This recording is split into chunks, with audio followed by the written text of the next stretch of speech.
তুমি আমাকে বিয়ে না করলে আমি সুইসাইড করতে বাধ্য হব শুভ।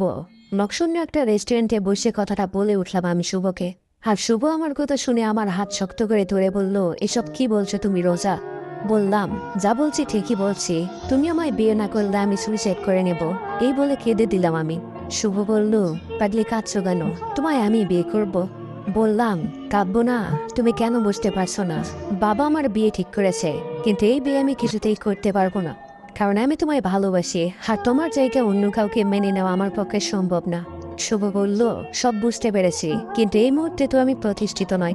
বললাম, ওসব আমি জানি না, তুমি আমায় বিয়ে করবে মানে এখনই করবে। আর আজকে রাতে আমরা পালিয়ে যাব দূরে কোথাও, ওখানে গিয়ে আমরা সংসার শুরু করব। তুমি আমার কথা না শুনলে কিন্তু আমি সত্যি সত্যি মরে যাব। শুভ আমার কথা শুনে কিছু না বলে রাজি হয়ে গেল।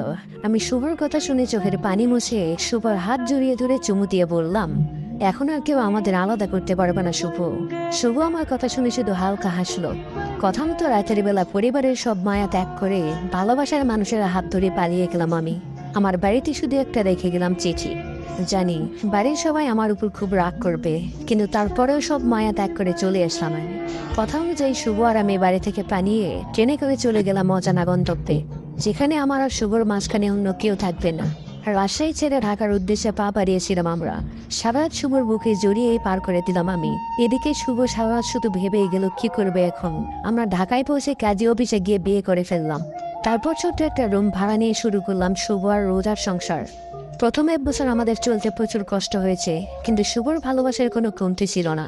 2 বছরের মধ্যে শুভ একটা কোম্পানিতে বড় পোস্টে প্রমোশন পেয়ে গেল, আর সেখান থেকেই আমাদের জীবনের নতুন অধ্যায় শুরু হলো। ধীরে ধীরে পুরনো জীবন বদলে গেল আমাদের। আমরা নিজেরা নিজেদের বাড়ি করে ফেললাম, সাথে একটা গাড়ি কিনলাম। পুরো বাড়িটা জুড়ে ছিল আমার আর শুভর স্মৃতিতে ঘেরা। পুরো বাড়িটা আমি আমার মনের মতো করে সাজিয়েছিলাম। আমরা দুজনেই আনন্দের সাথে জীবন শুরু করে নিলাম। হঠাৎই আমার কোল জুড়ে আসলো আমাদের সন্তান। খবরটা শুনে খুশিতে আত্মহারা হয়ে গিয়েছিলাম আমরা। শুভ প্রতিদিন আমার খাবার খাওয়া থেকে শুরু করে আমার চুল আঁচড়ানো পর্যন্ত খুব যত্ন সহকারে করত।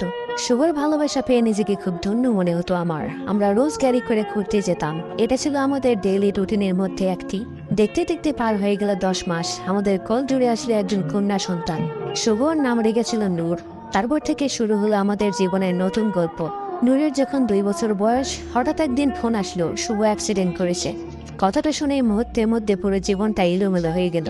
কথাটা শুনেই আমি নূরকে আমাদের একজন কাজের মেয়ের কাছে রেখে চলে গেলাম হসপিটালে। হসপিটালে পৌঁছাতেই জানতে পারলাম শুভকে আইসিইউতে নেওয়া হয়েছে। ওর নাকি অনেক বড় আঘাত পেয়েছে মাথায়। আমি হসপিটালের করিডোরে দাঁড়িয়ে প্রচুর কান্না করছিলাম। কয়েক ঘন্টা পর ডাক্তার বের হলো। ডাক্তারের কথা শুনে আমার পায়ের নিচ থেকে মাটি সরে গেল। মুহূর্তের মধ্যে সব ধোঁয়াশা হয়ে গেল। আমি লুটে পড়লাম হসপিটালের ফ্লোরে, কারণ শুভ যে আমায় ধোকা দিয়ে চলে গেল। এখন কি করে থাকবো আমি? জ্ঞান ফিরতেই নিজেকে হসপিটালের বেডে দেখতে পেলাম। শুভর কথা মনে পড়তেই চেঁচিয়ে উঠলাম আমি। হসপিটালের বেডের সবকিছু এলোমেলো করে দিয়ে বাইরে বেরিয়ে আসলাম আমি। বাইরে বেরোতেই শুভর ক্লান্ত মাখা মুখ দেখলাম আমি। কি সুন্দর চোখ বন্ধ করে শুয়ে আছে ও। বুকের ভেতরটা দুমড়ে মুচড়ে যাচ্ছিল আমার। শুভর বন্ধু, বন্ধুর বউ সহ আরো কিছু মানুষ আমায় খুব সান্ত্বনা দিতে লাগলো, কিন্তু তারপর কোনোভাবেই নিজের ভালোবাসাকে এভাবে চলে যাওয়াটা আমি মেনে নিতে পারছিলাম না। শুভকে রেখে আসলাম ওই মাটির নিচে। সেদিন রাতে আর ঘুম হয়নি আমার। বিছানার কিনারে বসে কেঁদেই গেছিলাম আমি। আর আমার ছোট্ট মেয়েটা ফ্লোরে বসে খেলছিল। আমাকে কাঁদতে দেখেও আমার কাছে এসে বলল, মা কান্না করো কেন, পাপা এখনই চলে আসবে। মেয়েটার কথা শুনে বুকের ভেতরটা ছারখার হয়ে যাচ্ছিল আমার। কি করে বুঝাতাম আমি আমার মেয়েটাকে যে ওর পাপা আর কোনোদিন ফিরে আসবে না?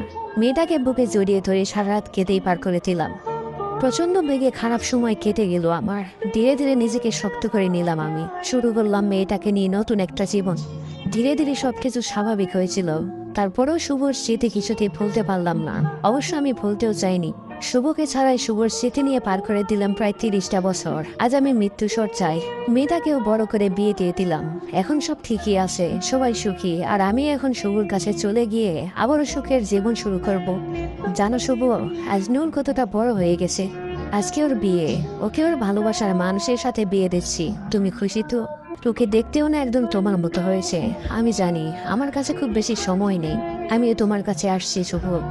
আফসোস শুধু একটাই, 1 বছরে একবারও বাবা মার সাথে দেখা হলো না আমার। হয়তো চিরকালের মতোই তারা ভুলে গেছে আমায়। ডায়েরির শেষ পৃষ্ঠায় বড় অক্ষরে লেখা ছিল, স্মৃতিময় পাতা। এতটুকু পরে দীর্ঘশ্বাস ফেলে ডায়েরিটা বন্ধ করে কেঁদে দিল নূর। খুনের বেশি সেজে মায়ের শেষ নিঃশ্বাস ত্যাগ করতে দেখে নিল নূর।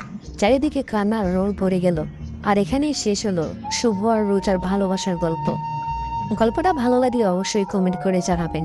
আর নতুন নতুন গল্প পেতে অবশ্যই চ্যানেলটা সাবস্ক্রাইব আর পেজটা ফলো করে দিবেন। ধন্যবাদ সবাইকে।